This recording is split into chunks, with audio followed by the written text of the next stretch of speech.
करीब 6 करोड़, मगर किसी चैनल में नहीं है। हमने प्राइम टाइम में pulse agro company limited PACL का मामला उठाया था। ये एक चिटफंड कंपनी है जिसने करीब 6 करोड़ गरीब लोगों के पैसे नहीं लौटाए, लूट कर भाग गई। लोगों ने 2,500 से लेकर 4-4 लाख 5-5 लाख तक रुपए निवेश किए थे, दूसरों को लेकर अपने लेकर। बाद में कंपनी ने जब फ्रॉड किया तो हाहाकार मचा। टीवी में या शहर में इनकी तकलीफ इसलिए नहीं दिखती है क्योंकि ये बेहद गरीब लोग हैं। बहुतों से मैंने बात की तो फोन तक नहीं थे, और जिनके पास। दोस्तों, सबसे पहले तो मैं नए साल की मुबारकबाद देना चाहता हूं सभी निवेशकों को। Happy new year. दोस्तों, जैसे कि आप जानते हैं, मैं भी एक पल्स पीड़ित हूं और आप भी पल्स पीड़ित हैं, और ये हमारा परिवार 5 करोड़ 85 लाख निवेशकों का है, जिनका 49,100 करोड़ रुपया सेबी विभाग जैसे एक दानव के मुंह में अटका हुआ है, और उसे निकालने के लिए हम जी तोड़ कोशिश में लगे हुए हैं। लेकिन हमारा पैसा हम तक मिलने में एक बहुत ही मुश्किल, यानी कि एक बहुत परेशानी का इस वक्त मैटर बना हुआ है। सेबी विभाग हम लोगों का पैसा लेकर बैठा है। हम कितनी भी कोशिश कर लें, लेकिन हमें हमारा पैसा नहीं मिल पा रहा।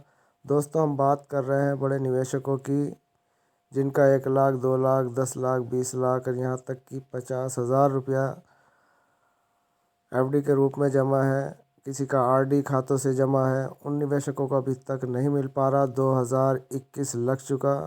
नमस्कार और आदाब दोस्तों, मैं US खान और आप देख रहे हैं ST न्यूज़ TV। जैसे कि आप जानते हैं कि पीड़ित आप भी हैं और पीड़ित मैं भी हूं। तो दोस्तों, मेरा इस कंपनी में 5 लाख रुपया है। लगभग 2-3 मेरे इसमें खाते चल रहे थे।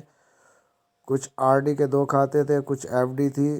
तो दोस्तों, टोटल मारकर 5 लाख रुपया मेरा पल्स कंपनी में लगा हुआ है, और बॉन्ड मेरे पहले ही ऑफिस में जमा हो गए थे। 2013 में मेरी सभी मैच्योरिटियाँ पूरी हो गई थी, और मैंने ये बॉन्ड सब पल्स के ऑफिस में बाई हैंड जमा किए थे, और तभी 6 महीने के भीतर भीतर ये कंपनी प्रतिबंध कर दी गई सेबी विभाग की तरफ से।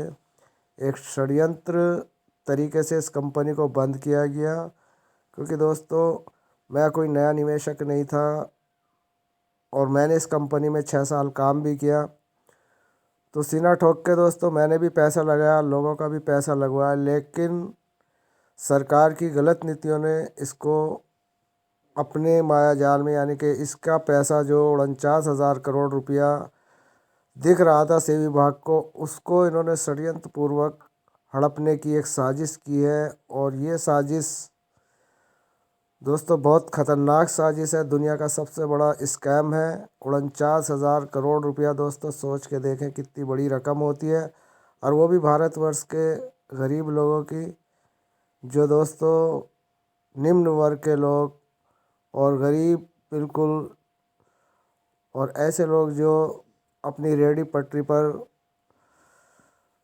कुछ मजदूरी करके, कुछ अपनी छोटी मोटी नौकरी करके इसमें पैसा लगाया, वो सभी लोग इस वक्त परेशान हैं। और ऐसा पैसा जो गरीबों की हाय लगेगी इन लोगों को, अगर ये पैसा इन लोगों ने हम लोगों को नहीं दिया। तो दोस्तों, मैं बात कर रहा था अपने पैसे की। तो दोस्तों, अभी तक जिन निवेशकों के पैसे ऑलरेडी पहले ही ऑफिस में जमा है, यानी कि जिन निवेशकों के बॉन्ड पहले ही ऑफिस में जमा है, उन निवेशकों का पैसा मिलना मुश्किल ही नहीं, बहुत ही नामुमकिन सा नज़र आ रहा है, क्योंकि अभी तक सेबी विभाग की तरफ से कोई ऐसी नोटिफिकेशन हम लोगों के पास नहीं आई कि जिन निवेशकों के बॉन्ड ऑफिस में जमा है वो भी अपना ऑनलाइन प्रोसीजर से अपनी रिसीव और जितने भी डॉक्यूमेंट हैं वो जमा कर दें। तो दोस्तों, आज हमारी रिसीव पड़े हुए लगभग 1 दशक होने वाला है, और अभी तक हमारे पैसे का कोई समाधान नहीं है। तो दोस्तों, हम यही कहेंगे कि ये पैसा हमारा, ये सरकार देने में असमर्थ है। इसके क्या कारण है, ये सरकार ही जानती होगी, या ये विभाग जानते होंगे कि किन के इशारों पर ये कंपनी बंद की गई, और ये पूरा पैसा कहाँ और किस जगह लगा। लेकिन दोस्तों, हमारा आप लोगों से यही कहना है कि संघर्ष करते रहें, और संघर्ष करने के बावजूद भी दोस्तों हम लोगों को पैसा नहीं मिल पा रहा है, क्योंकि हम पहले भी एक बार और एक नहीं जाने कितनी बार धरने प्रदर्शन भी कर चुके, और सेवी विभाग के ऑफिसों पर भी घेराव कर चुके, लेकिन फिर भी हमारी इस सरकार में कुछ नहीं सुनी जाती। और तो और दोस्तों, मीडिया वालों ने भी हम 5,85,00,000 निवेशकों को अपनी स्क्रीन से गायब कर दिया, अपने पर्दे से बिल्कुल गायब कर दिया।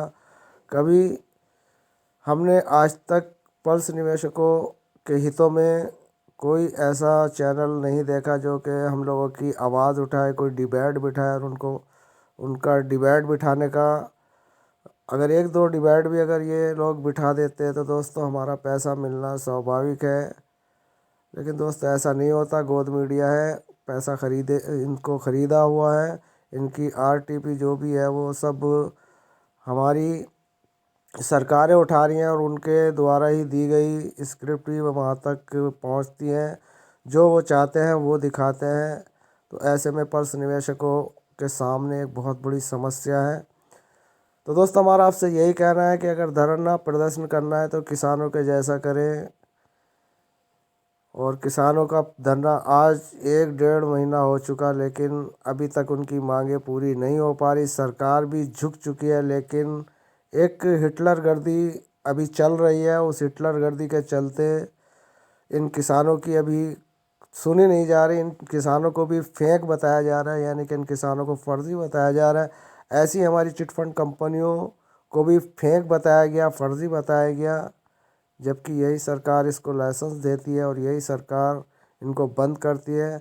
हमने पैसा सरकार के लाइसेंस देकर, जो सरकार ने लाइसेंस दिया, यानी कि आरबीआई के चौथे विभाग ने इसको लाइसेंस दिया और उस विभाग के अंडर में ये हमारी पीएसएल कंपनी आती थी।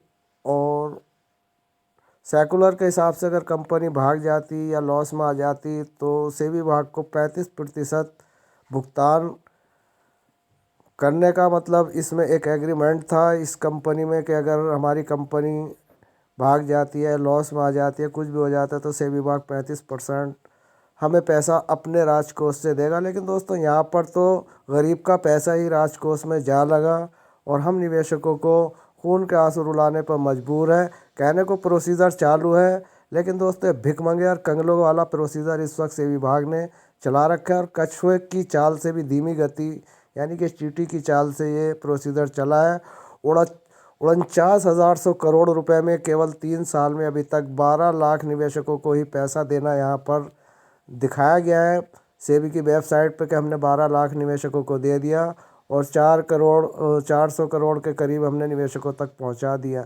लेकिन दोस्तों धरातल पर इन छोटे निवेशकों को ये पैसा नहीं मिला। हम बात करें 2,500, 5,000, 7,000 और यहाँ तक कि 8 और 10,000 तक के निवेशकों की। तो दोस्तों ये सारे इनके स्टेटमेंट सेबी विभाग के जो हमारे सामने दिखाए जाते हैं, हम भी इसको फेक स्टेटमेंट कहेंगे, क्योंकि हमारे जो क्षेत्र के निवेशक हैं उनका किसी का पैसा इन छोटे निवेशकों में से नहीं आया। तो दोस्तों एक प्रजातंत्र जो इस वक्त है उसमें राजतंत्र की लूट है, यानी कि हमारी जनता की लूट ये सरकार करने पर तुली है। और वो भी ऐसे गरीब लोगों को जिनके घरों में एक वक्त की रोटी के लिए भी मजदूरी करके अगले दिन फिर देखना पड़ता है कि अब हम रोटी का जुगाड़ कैसे करेंगे।